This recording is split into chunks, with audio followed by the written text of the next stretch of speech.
Seja bem-vindo em Encontro de Paz, mais uma vez é uma alegria poder recebê-lo nessa temporada. Estamos tratando aqui com a psicóloga e professora Janete Tonetti Soares sobre temas relevantes. E o de hoje é sim bem intrigante, porque a Bíblia fala que ao entrar na casa de Deus nós temos que ter cuidado com a nossa forma de agir até com os nossos pés.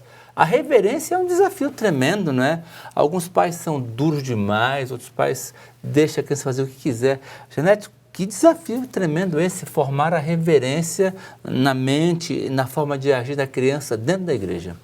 Exatamente. A grande bênção é que eles aprendem. Que maravilha, não é? Isso é uma coisa aparentemente simples, mas se nós formos persistentes, insistirmos naquilo ali, fazermos sempre, todos os dias, isso não vai acontecer em um mês, 2 meses, mas se nós persistirmos, isso vai ficar razoável. Ou seja, você sempre vai ter que estar lembrando, né? Porque os interesses vão sendo outros, ela vai se desenvolvendo, outras coisas vão chamando a atenção. Então, para iniciar, acima de tudo, é persistência. E perceber também que as crianças são diferentes, né? Que uma criança ela vai aceitar mais fácil, outra criança não, uma criança é mais desligada, distrai mais facilmente, outra criança tem maior concentração. O que os pais podem fazer para criar essa reverência equilibrada na vida das crianças? Então, você tocou em algo muito importante, pastor, que inclusive leva em consideração a personalidade da criança, né? Há crianças que você vai conversar em casa, você vai fazer o culto antes de tudo, né? Nós já vamos falar aí sobre então, fazer o culto aspectos. Em casa já é uma ferramenta? Acima de tudo. Então, nós, por exemplo, nós adultos, quando vamos a um lugar que é novo para nós nos sentimos, de certa forma, desconfortáveis. Ou seja, nós esperamos que haja ali uma ligação, que você conheça pelo menos uma pessoa, para você se sentir bem, né? Então, imagine uma criança que nunca foi num lugar diferente, onde toca música, onde de repente alguém fica lá na frente pregando, onde ninguém se levanta. Então, há que ser, nós que vamos à igreja todos os sábados, né, todas as semanas, quando as crianças nascem, então nós precisamos trabalhar com ela para que esse ambiente, assim como ele é prazeroso para nós, e é um prazer ir à igreja, adorar a Deus, nós precisamos passar isso para os nossos filhos. Para tanto, precisamos levar em conta alguns aspectos. Vamos lá, por exemplo. Então, o primeiro deles aí seria fazer o culto em casa. Então, é claro que nós não vamos Isso é um tipo de treinamento para a criança também? Não é apenas um treinamento. Primeiro que nós vamos ensinar a ter uma devoção diária, né? Que isso vai continuar, é o que nós fazemos, na verdade. Então, nós vamos resolver essa questão também. Nós vamos criar esse costume, essa prática na criança. Mas nós vamos fazer num modelo de um culto. Claro que num tempo menor, né, pastor? Sim, não vamos fazer pequeno. Um culto durar aí 1h30, 2 horas, né?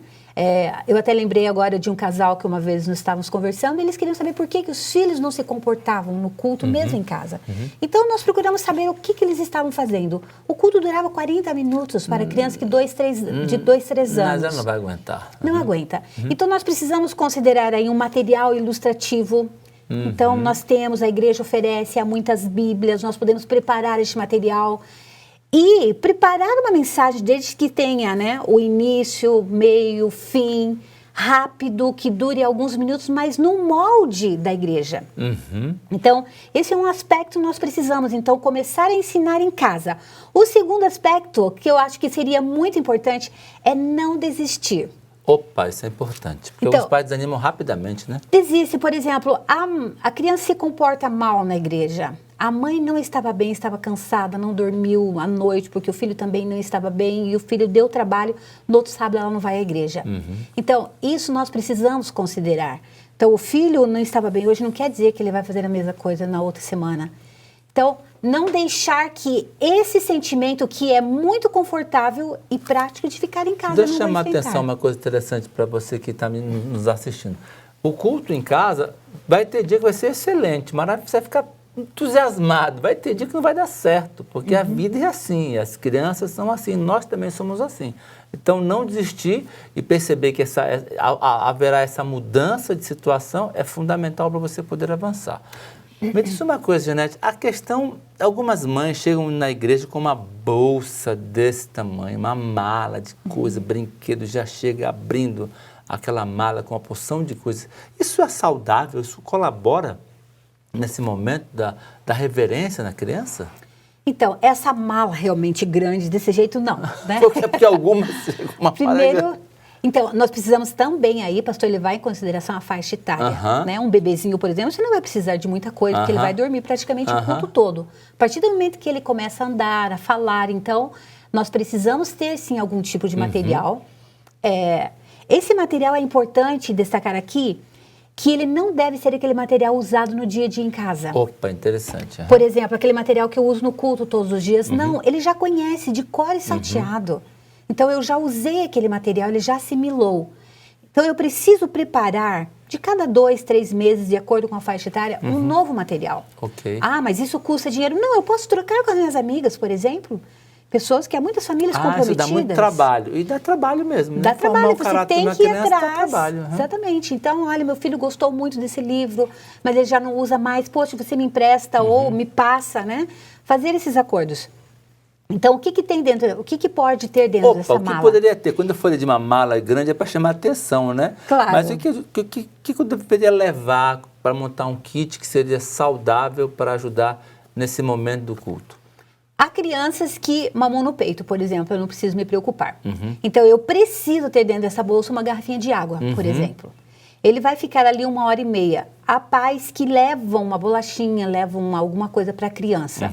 Eu acho que isso é uma opção de cada pai, né? Então, mas que isso não deve seja... exagerar, né? Para fazer um piquenique. De jeito nenhum, que não seja dado na igreja, inclusive, né, pastor? Talvez no intervalo, se ele realmente quer fazer isso. Eu, particularmente, nunca usei, não foi preciso. Mas cada pai sabe das necessidades do filho.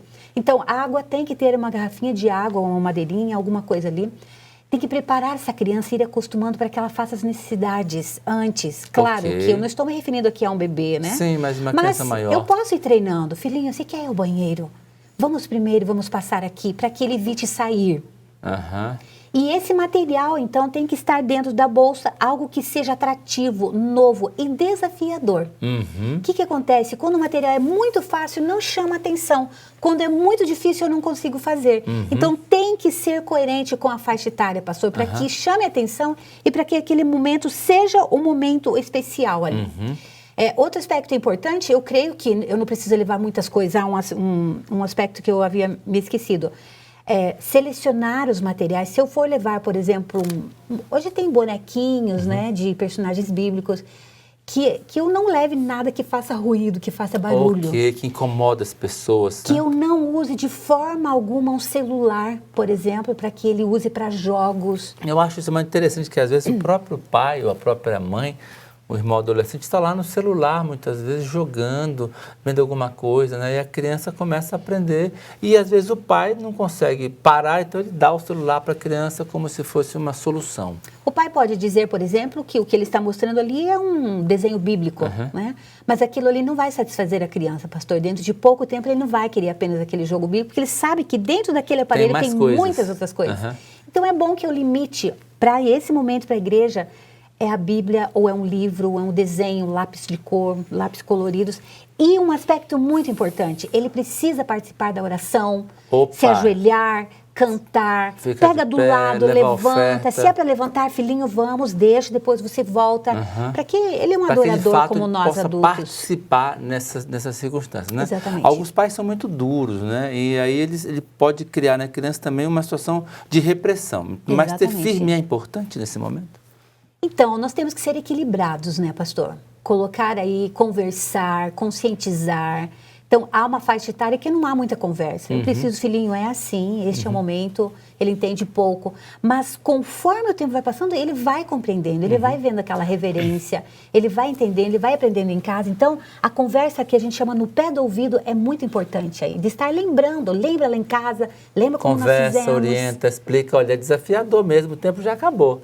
Sim. Mas veja, que desafio, mas você não pode desanimar nem desistir, porque a reverência é fundamental para que o seu filho forme uma boa relação com Deus. Sim. Eu quero orar por você que luta por esse tema, que às vezes sofre, mas que está disposto a avançar na formação de uma equilibrada reverência na sua casa e especialmente na igreja. Vamos orar por esse tema.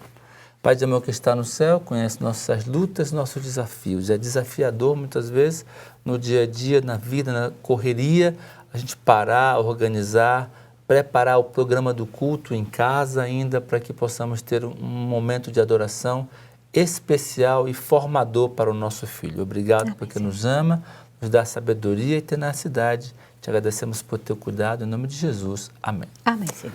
Um forte abraço e até o próximo programa. Tchau.